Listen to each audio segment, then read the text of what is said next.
Hi, and this is Selina Ampo, and I'm here with Mapita Sibidi, and together we get you interactive today on JoyNews, here on our JoyNews channel, DSTV channel 41 and Go TV channel 144. Join the conversation on Facebook, Twitter, and Instagram. Joy News on TV. Our digital address is GA0992539111 Kokomemle, Accra.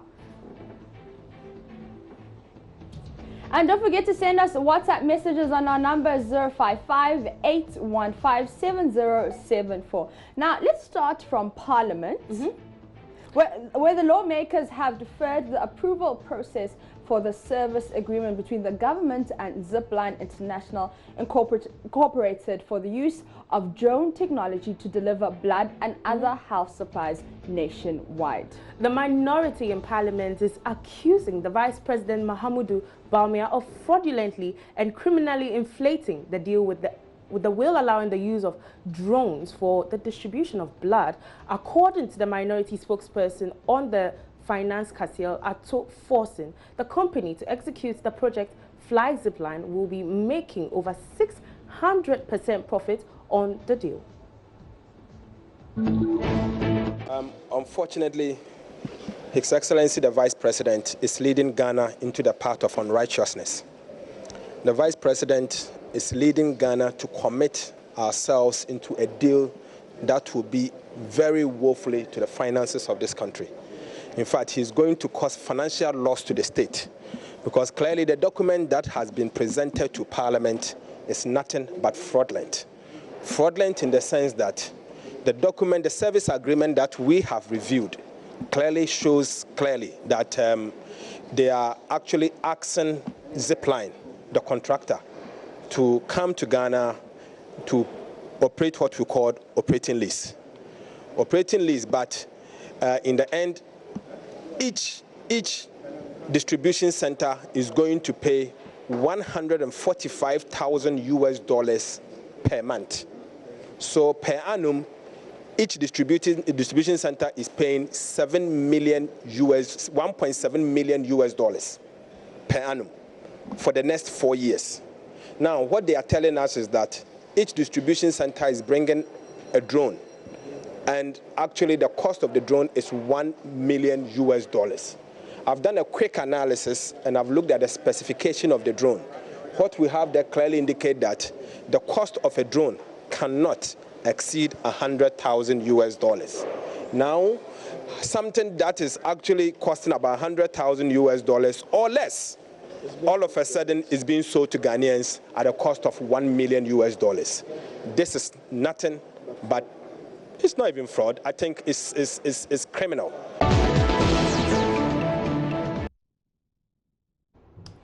Now, a lot of people have reacted to this on Facebook. Yeah. Some are saying, so we don't have beds, but you want to bring drones. Does it make sense? Where are you flying the drones to? Who are you flying the drones to? Are you flying the drones to an empty hospital, a hospital with no beds? Do you understand? But then the other side, people are saying that there are people in villages who don't have access to health care.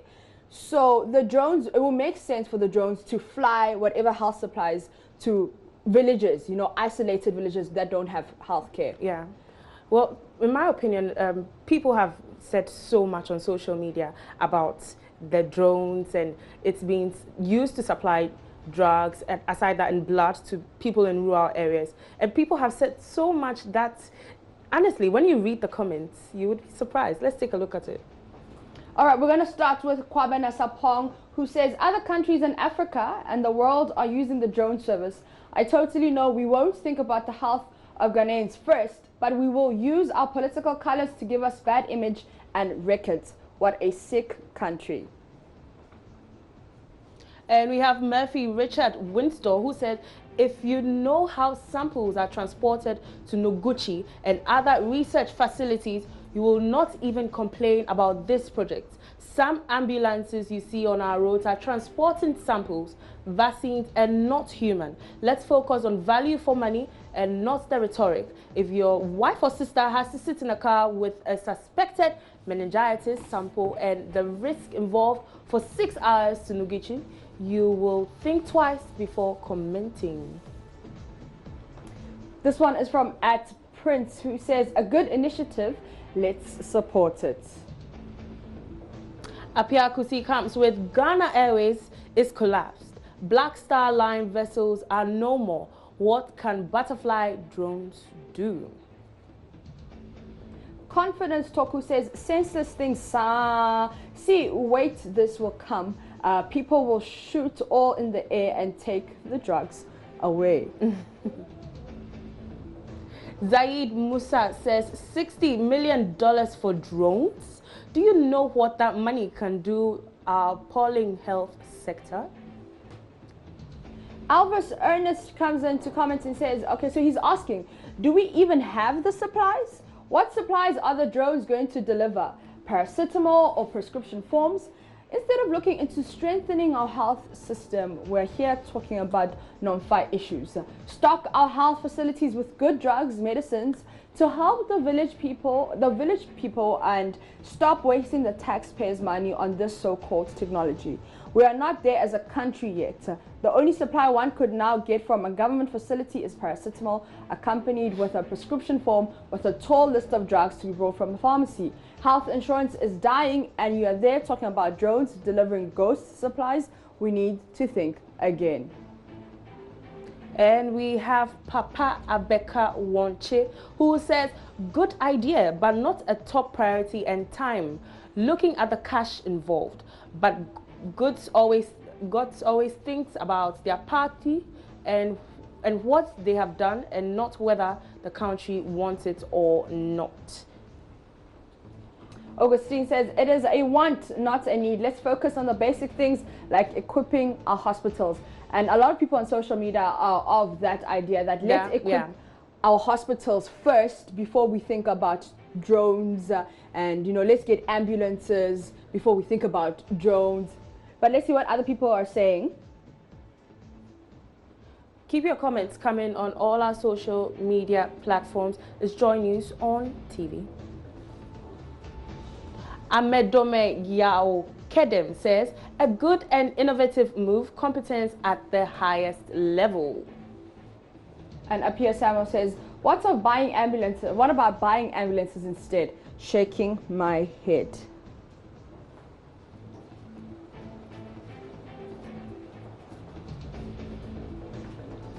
To our next story, there's been a lot of talk about taxing the church. Well, the Ghana Revenue Authority may be doing that soon. Commissioner General of the Ghana Revenue Authority, Emmanuel Kofinti, has served a notice about plans by his outfit to start prosecuting pastors who refuse to pay tax on sales from anointing oil, holy water, and other items. The GRA Commissioner General told Joy News that the only church activities exempted from taxes are the offerings and the tithes. Let me quote him: "The man of God is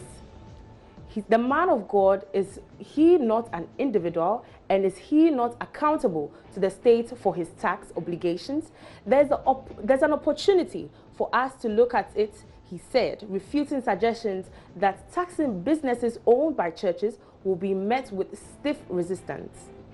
All right, before we talk about this and get to comments on our Facebook page, I remember there was hashtag Obinim sticker challenge. And people were saying that it has worked for me, and there's also a lot of controversy around taxing the church. Do we tax the house of God? I think the whole conversation is taxing the businesses the church does. Some churches sell anointing oil, they sell holy water, booklets, CDs, handkerchiefs, stickers. So the problem here is they are businesses, but they don't tax them. So I think it's high time. But it's also still like, it's in the house of God. Don't you think businesses should be taxed? No, they should, but I'm just saying that that's the argument on social media, is that this is the house of God. So whether they are selling stickers, anointing oil, that anointing oil is going to, I'm going to take it home, I'm going to do whatever I do with it. Holy water, I'm going to drink my holy water. It's from God. Do you understand? So we are... But it's being sold. God. Why is it not free then? Well, I mean, man must eat. But let's see what people are saying on Facebook, Joy News on TV. Remember, you can send us a WhatsApp message on 055 815 7074. Let's go to Facebook and see what people are saying. We're going to start with Samuel, and he says, that's okay. Since we know it's a business venture, they should even tax tithe and offerings. And quick, cool. Gideon says, this will calm the fooling. Those angel pastors are misbehaving too much.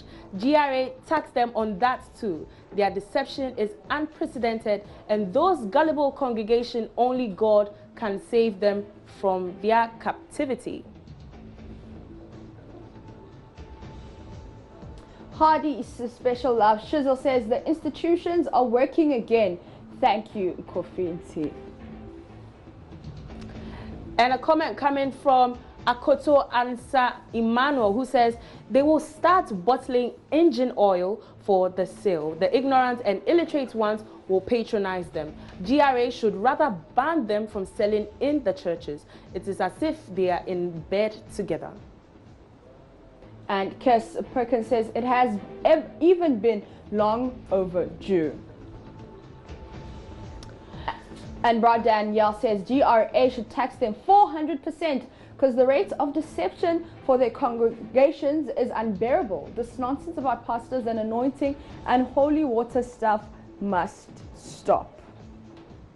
We also have Nana K. Ose, who says some have made merchandise of the gospel, for that they should give Caesar's due. It's not against scriptures. If you don't want government trouble, just obey the master's command. Freely have you received, freely give.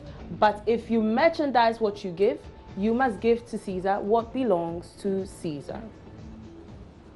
And Asante Koja says, well, he's asking, I hope we are all seeing the promise we voted for. The promises were about free, free, and free, Abi. I am happy, Nanado, please. Tax more and more even. If we open our eyes to see, tax us. Okay, so he's being sarcastic there, that tax more and more. Even if we open our eyes, even the air we breathe, you must tax us.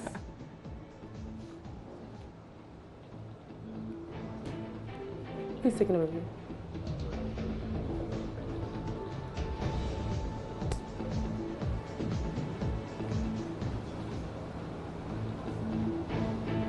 On that note, we're going to take a quick breather. When we come back, we're talking football.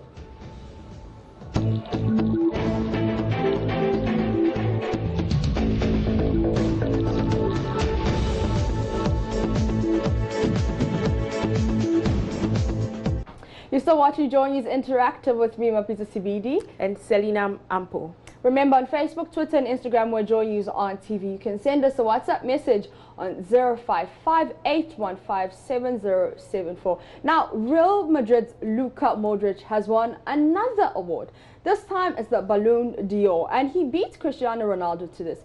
So this is in addition to the world best player he won in September.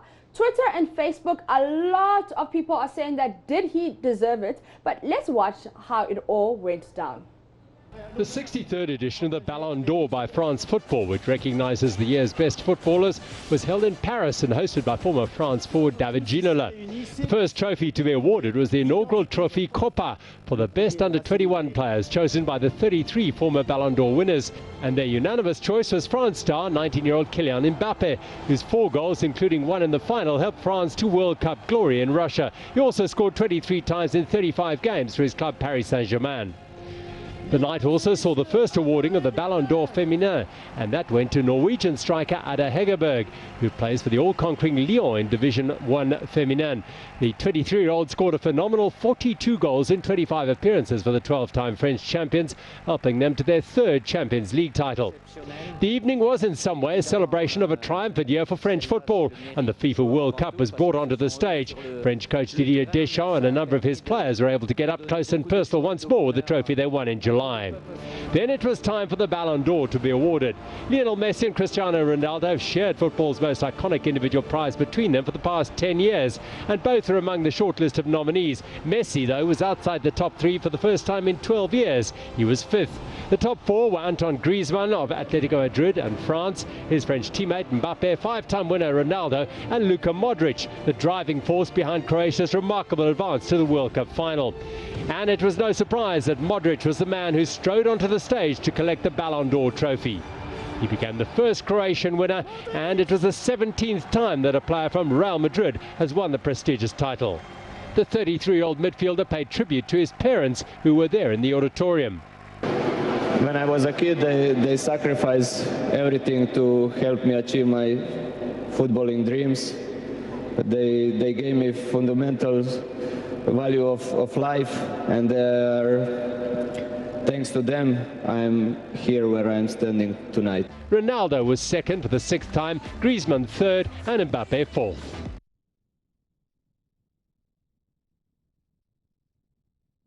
Now, the question is, did Luka Modric deserve it? But let's go to Facebook and see what people are saying. I'm going to start with Kweku DB, who says, how am I going to explain to my kids that Luka Modric won it and Iniesta didn't? Iniesta didn't. And Bernard Amayal says, I like him, but I think he doesn't deserve it. This one is from Suleiman, who says, if you don't agree, go and burn the sea. You have done the dirty job for far too long. It's your turn, King Luka Modric. Oh, I love this guy. And Frank Kofi Ajekum says, how am I going to explain it to my kids that Luka Modric won Ballon d'Or and Andreas Iniesta didn't?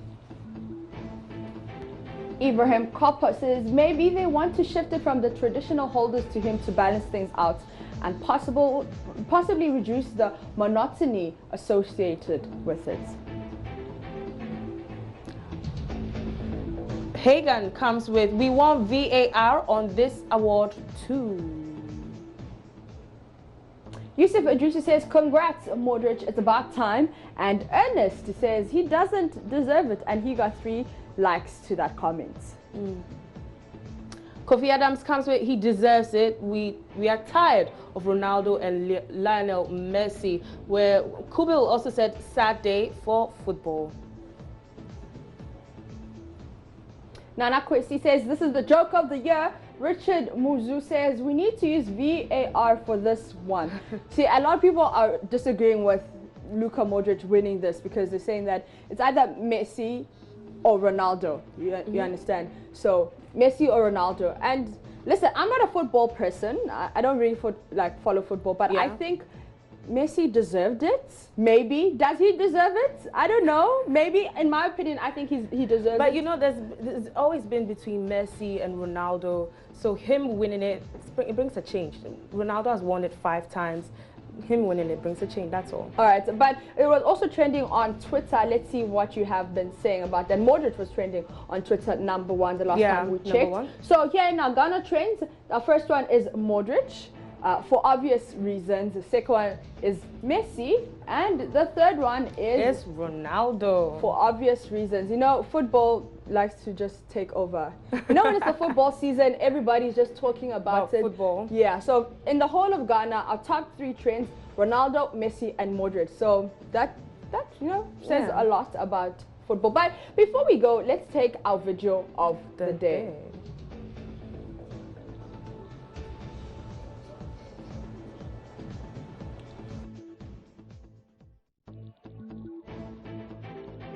Before we take our video of the day, let's go to Twitter and see what people are saying about Modric. Remember, it was trending #1 in the whole of Ghana. Let's start with this tweet.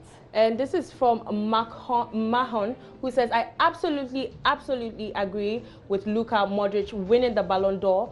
The lad is an unbelievable football player and has that football brain that very few players have these days. It's not just about goals scored. Messi and Ronaldo lovers who hate this tweet. Hashtag Luka Modric.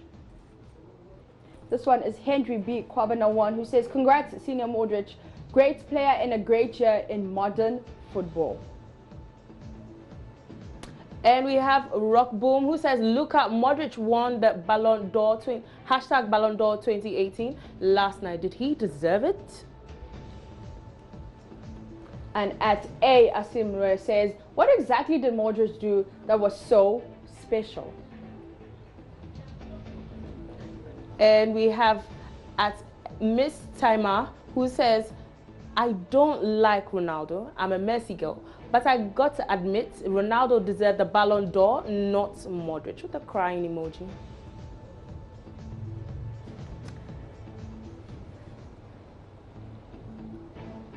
It's been a wonderful edition of JoyNews Interactive with me, Mapita CBD. And Selina Ampo. The conversation continues on Facebook, Twitter, and Instagram. We're JoyNews on TV. Send us your suggestions, your comments, your pictures, your funny videos. Even WhatsApp messages. On 055-815-7074. Now that we're leaving, here's our video of the day.